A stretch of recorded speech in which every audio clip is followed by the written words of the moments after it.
प्रणाम जय जगन्नाथ मो मातृभाषा चैनल को आपण मानक हार्दिक भाव स्वागत। तो आज आम चंद्रशेखर रथंक प्रबंध मु सत्यधर्मा कहूँ संपर्क में दीर्घ प्रश्नोत्तर आलोचना करवा जहाँकि आमर +3 6th सेमिस्टर त्रयोदश पत्र चतुर्थ एकक रही। तो जो मैंने आपण मानक चैनल मो मातृभाषा को सब्सक्राइब करना प्रथम करी ही चैनल को आसुंच तो गोटे सब्सक्राइब कर दिंतु एवं पाखरे थिबा बेल आइकन ने ऑल ऑप्शन ने सिलेक्ट कर दिंतु जहाँ फल मो वीडियो सर्वप्रथम आपण पाखरे पहुँची पारिबा।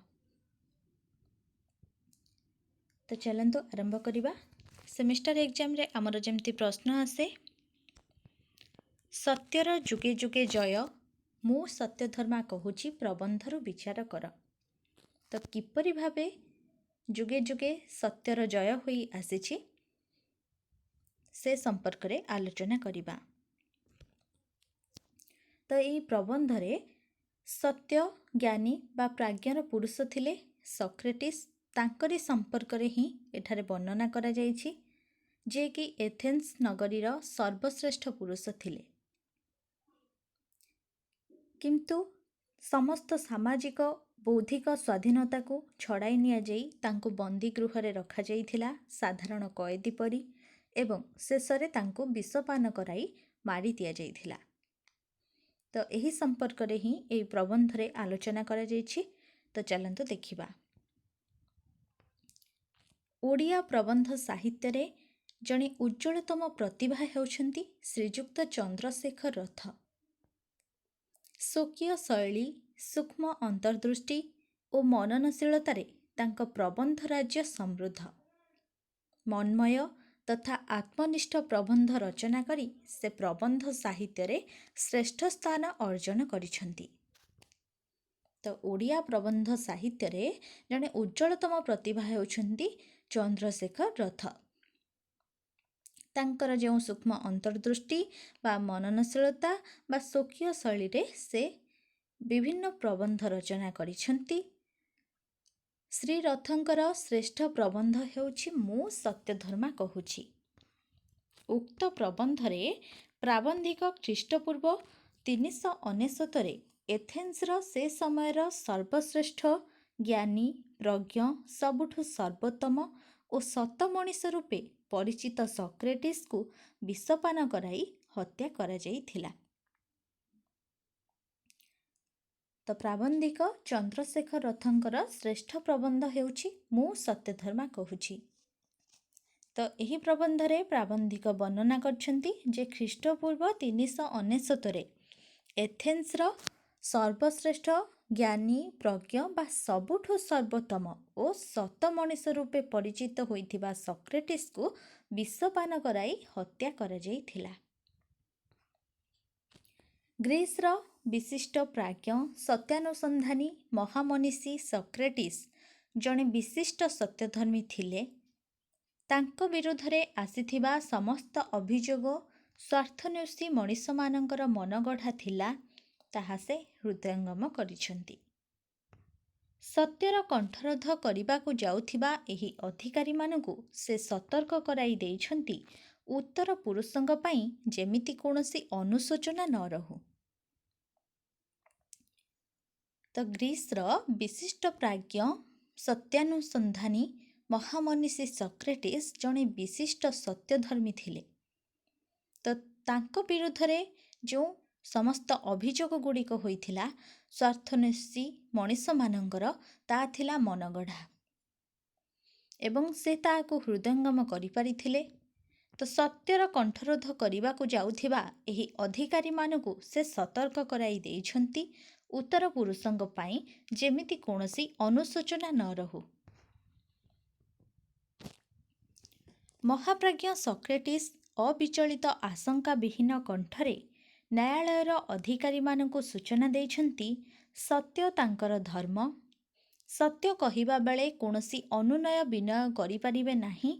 जदिओ एहा न्यायालयर आदब कायदा सत्यधर्मी माने चिरकाल निर्भीक जातना मृत्यु भय तांकु विचलित करि पारेनी। महाकाल बक्षरे सेमानंकर मृत्यु नाही ଏହା ହିଁ ସତ୍ୟ ଯେ ଚିରକାଳ ସତ୍ୟ ପାଇଁ ହତ୍ୟା କରାଯାଇଛି ଏବଂ ଅନନ୍ତ କାଳ ପାଇଁ ଏ ଧାରା ରହିଥିବ। ତ ମହାପ୍ରାଜ୍ଞ ବା ମହାମନୀଷୀ ବା ସର୍ବୋତ୍ତମ ଏବଂ ସତ ମଣିଷ ରୂପେ ପରିଚିତ ସକ୍ରେଟିସ୍ ଅବିଚଳିତ ଆଶଙ୍କାବିହୀନ କଣ୍ଠରେ ନ୍ୟାୟାଳୟର ଅଧିକାରୀମାନଙ୍କୁ ସୂଚନା ଦେଇଛନ୍ତି ଯେ ସତ୍ୟ ହେଉଛି ତାଙ୍କର ଧର୍ମ। ତ ସତ୍ୟ କହିବା ବେଳେ କୌଣସି ଅନୁନୟ ବିନୟ କରିପାରିବେ ନାହିଁ। ତ ଯଦିଓ ଏହା ନ୍ୟାୟାଳୟର ଆଦବ କାଇଦା ବା ସତ୍ୟଧର୍ମୀମାନେ ଚିରକାଳ ନିର୍ଭୀକ ଯାତନା ବା ମୃତ୍ୟୁ ଭୟ ତାଙ୍କୁ ବିଚଳିତ କରିପାରେନି, କାରଣ ମହାକାଳ ବକ୍ଷରେ ସେମାନଙ୍କର ମୃତ୍ୟୁ ନାହିଁ, ଅର୍ଥାତ୍ ସତ୍ୟ ଯେ ଚିରକାଳ ପାଇଁ ସତ୍ୟ ଏବଂ ସେହି ସତ୍ୟ ପାଇଁ ହତ୍ୟା କରାଯାଇଛି ଏବଂ ଅନନ୍ତ କାଳ ପାଇଁ ଏ ଧାରା ମଧ୍ୟ ରହିଥିବ। ସତ୍ୟକୁ ସାମ୍ନା କରିପାରୁନଥିବା ପ୍ରତିପକ୍ଷଙ୍କ ଏହା ହିଁ ଏକମାତ୍ର ପଥ, ତଥାପି ସତ୍ୟଧର୍ମୀମାନେ ସତ୍ୟ ପଥରୁ ବିଚ୍ୟୁତ ହୁଅନ୍ତି ନାହିଁ, ହେବା ମଧ୍ୟ ଅସମ୍ଭବ। ତ ସତ୍ୟକୁ ହିଁ ସେମାନେ ସାମ୍ନା କରିପାରନ୍ତି ଏବଂ ତାହା ହିଁ ତାଙ୍କର ଏକମାତ୍ର ପଥ ହୋଇଥାଏ। ତ ସତ୍ୟଧର୍ମୀମାନେ ସତ୍ୟ ପଥରୁ କେବେ ବି ବିଚ୍ୟୁତ ହୁଅନ୍ତି ନାହିଁ ଏବଂ ହେବା ମଧ୍ୟ ଅସମ୍ଭବ। ସେମାନଙ୍କ ଦୃଷ୍ଟିରେ ଅନନ୍ତକାଳ ବକ୍ଷରେ ଜୀବନ ଓ ମୃତ୍ୟୁ ଗୋଟିଏ ଗୋଟିଏ ବିନ୍ଦୁ। ମୃତ୍ୟୁକୁ ଭୟ କରି କ୍ଷମାଧିକାରୀଙ୍କ ପାଖରୁ ଜୀବନ ମାଗି ଆଣିଲେ ମଧ୍ୟ ତାହା ଚିରକାଳ ବଞ୍ଚିପାରିବ ନାହିଁ। ତ ସକ୍ରେଟିସ୍ଙ୍କ ଦୃଷ୍ଟିରେ କ'ଣ ନା ଅନନ୍ତକାଳ ବକ୍ଷରେ ଜୀବନ ଓ ମୃତ୍ୟୁ ହେଉଛି ଗୋଟିଏ ଗୋଟିଏ ବିନ୍ଦୁ। ତ ମୃତ୍ୟୁକୁ ଭୟ କରି ଆମେ ଯଦି କ୍ଷମାଧିକାରୀଙ୍କ ପାଖରୁ ଜୀବନ ମାଗି ଆଣିବା ତାହା ମଧ୍ୟ ଚିରକାଳ ବଞ୍ଚିପାରିବ ନାହିଁ। ତେଣୁ ସତ୍ୟ ପଥରେ ମୃତ୍ୟୁ ହିଁ ତାଙ୍କ ପାଇଁ ଗୌରବାବହ। ସତ୍ୟଧର୍ମମାନେ ପ୍ରଭାବିତ କରନ୍ତି ସମାଜକୁ ତାଙ୍କ ପରି ଅନୁରୂପ ଅନୁସନ୍ଧିତ୍ସୁ ଓ ଜିଜ୍ଞାସୁମାନଙ୍କୁ। ସ୍ୱାଧୀନ ଚିନ୍ତାଧାରା, ସତ୍ୟାନୁଗ୍ରହ, ନିର୍ଭୀକତାରେ ବଳିଷ୍ଠ ହୁଏ ଅନୁସନ୍ଧିତ୍ସୁର ମନ ଏବଂ ପ୍ରାଣ।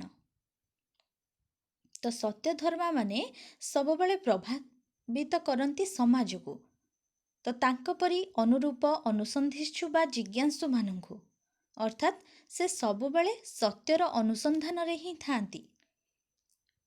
ସ୍ୱାଧୀନ ଚିନ୍ତାଧାରା ବା ସତ୍ୟାନୁଗ୍ରହ, ନିର୍ଭୀକତାରେ ବଳିଷ୍ଠ ହୁଏ ଅନୁସନ୍ଧିତ୍ସୁର ମନ ଏବଂ ପ୍ରାଣ। ଏହା ହିଁ ତାଙ୍କୁ ବିଚାରଶୀଳ ଓ ସଦାଚାରୀ କରିଥାଏ। ସତ୍ୟ ସନ୍ଧାନରେ ଦୃଷ୍ଟିଭଙ୍ଗୀ ସଞ୍ଚରଣ ହେଉଥାଏ। ବିଶେଷତଃ ଦିଗ ଖୋଜୁଥିବା ତରୁଣମାନେ ଉପଯୁକ୍ତ ଦିଗ୍ଦର୍ଶନ ପାଇଲେ ନିଷ୍ଠାର ସହିତ ସତ୍ୟକୁ ଖୋଜିବା ଆରମ୍ଭ କରିଥାନ୍ତି। ସକ୍ରେଟିସ୍ ସେହି ଯୁବକମାନଙ୍କୁ ସଠିକ୍ ଦିଗର ଠିକଣା ବତାଇ ଦେଇଥିବାରୁ ରାଜରୋଷର ଶିକାର ହୋଇଛନ୍ତି।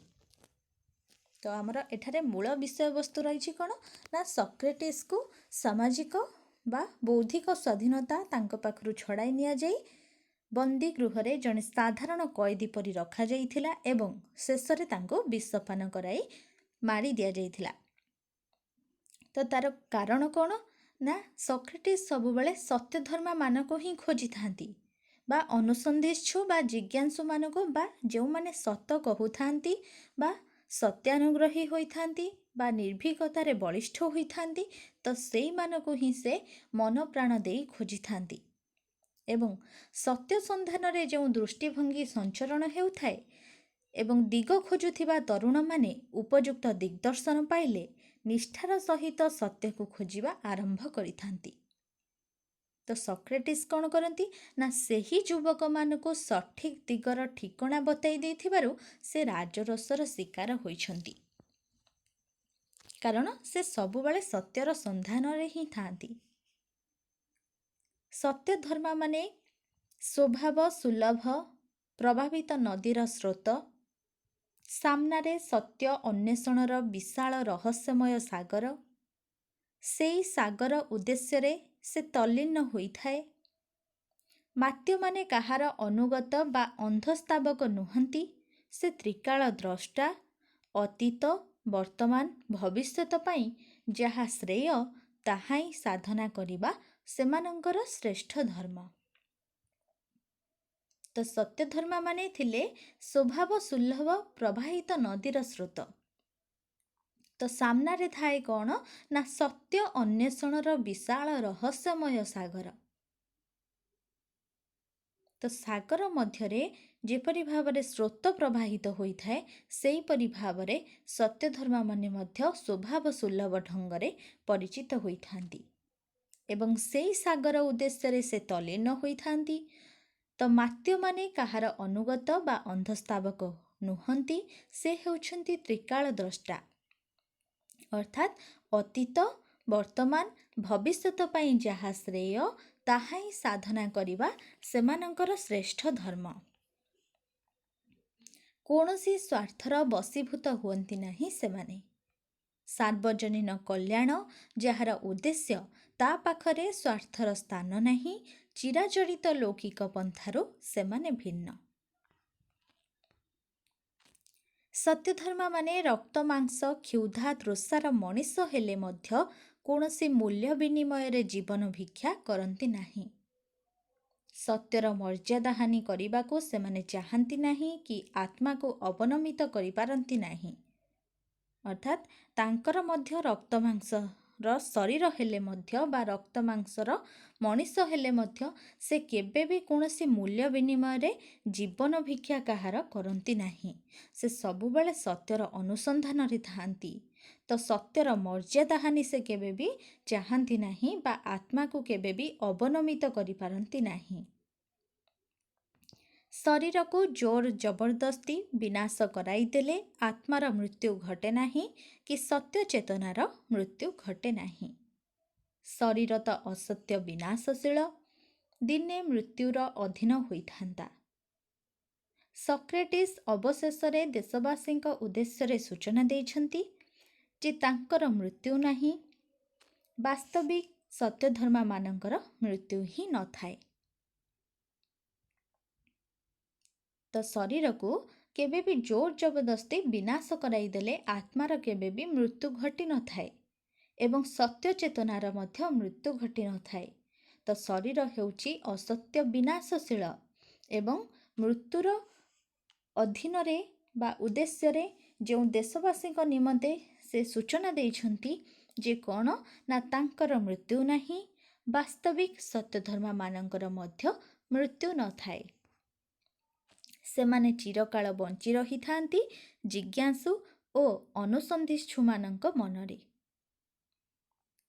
ଚରମ ବିଦାୟର ମୁହୂର୍ତ୍ତରେ ସତ୍ୟଧର୍ମା ସକ୍ରେଟିସ୍ ନିଚ୍ଛକ ବାସ୍ତବତାର କଥା କହିଛନ୍ତି। ସତ୍ୟର ପ୍ରତିଷ୍ଠା ପାଇଁ ମରିବାଟା ଶ୍ରେୟସ୍କର ନା ସତ୍ୟକୁ ସାମ୍ନା କରି ନ ପାରି ଅସୂୟାର ବଶବର୍ତ୍ତୀ ହୋଇ ବଞ୍ଚିବାଟା ଶ୍ରେୟସ୍କର, ତାର ବିଚାର ଛାଡ଼ି ଯାଇଛନ୍ତି ଉତ୍ତର ପୁରୁଷଙ୍କ ପାଇଁ। ତ ସକ୍ରେଟିସ୍ କହିଛନ୍ତି ଯେ ତାଙ୍କର ମୃତ୍ୟୁ ନାହିଁ ବା ସତ୍ୟଧର୍ମାମାନଙ୍କର ମୃତ୍ୟୁ ହିଁ ନଥାଏ। ଯେ ସତ୍ୟ ପଥରେ ଅନୁସରଣ ହୋଇଥାନ୍ତି ବା ସତ୍ୟ ପଥରେ ଆଗକୁ ବଢ଼ିଥାନ୍ତି ସେମାନଙ୍କର କେବେ ବି ମୃତ୍ୟୁ ହୋଇନଥାଏ। ସେମାନେ ଚିରକାଳ ବଞ୍ଚି ରହିଥାନ୍ତି ଜିଜ୍ଞାସୁ ବା ଅନୁସନ୍ଧିତ୍ସୁମାନଙ୍କ ମନରେ। ତ ଶେଷ ସମୟରେ ବା ଶେଷ ମୁହୂର୍ତ୍ତରେ ସତ୍ୟଧର୍ମା ସକ୍ରେଟିସ୍ ବାସ୍ତବତାର କଥା କହିଛନ୍ତି। କ'ଣ ନା ସତ୍ୟର ପ୍ରତିଷ୍ଠା ପାଇଁ ମରିବାଟା ଶ୍ରେୟସ୍କର ନା ସତ୍ୟକୁ ସାମ୍ନା କରି ନ ପାରି ଅସୂୟାର ବଶବର୍ତ୍ତୀ ହୋଇ ବଞ୍ଚିବାଟା ଶ୍ରେୟସ୍କର, ତାର ବିଚାର ଛାଡ଼ି ଯାଇଛନ୍ତି ଉତ୍ତର ପୁରୁଷଙ୍କ ପାଇଁ। ତ କେଉଁଟା ଆମ ପାଇଁ ଶ୍ରେଷ୍ଠ?